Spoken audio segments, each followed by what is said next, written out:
Në këtë fillim janari, ftohja e motit në nivele jo tipike për Sarandën ka sjellë krijimin e një situate të rënduar virusale. Në urgjencën e Spitalit Petronako vëren fluks të shtuar, ndërkohë që në repartin e patologjisë, sidomos në ato të sëmundjeve të brendshme, paraqiten çdo ditë më shumë pacient me shqetësime serioze. Ka pas shumë ngarkesë.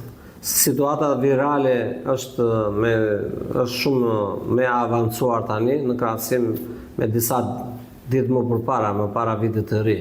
Ka shumë raste me virozë që paraqiten edhe në repartin e urgjencës dhe në repartin tonë sot të shërbimit të mushkërive. Ne mendojmë se do rritet ky fluks. Mendojmë si do rritet. Zakonisht e ka piku arrin në fund të këtij muaji, nga mesi muajit fillon të ketë një ngarkesë shumë të madhe dhe nga fundi muajit e fillimit në shkurtit ka shumë ngarkesë pastaj. Rekomandimi që jep doktor Niko Kurti është që të vlerësohet çdo prekje nga virozat e stinës dhe sidomos pas ditës së tretë me temperaturë, të mos vazhdohet me mjekime tradicionale, duke anashkaluar paraqitjen tek mjeku i familjes e tek mjeku specialist. Të shikojnë një situatë virale dita e parë, dita e dytë e tretë, por në vazhdim pastaj të paraqiten gjithmonë pranë një mjeku, të mos vazhdojnë vetëm me mjekime qoftë dhe popullore dhe vetë. Duhet të marrin pas ditës së tretë me temperaturë dhe me shqetësime, duhet të paraqiten pranë një mjeku, qoftë të mjeku familjes dhe të mjeku specialist.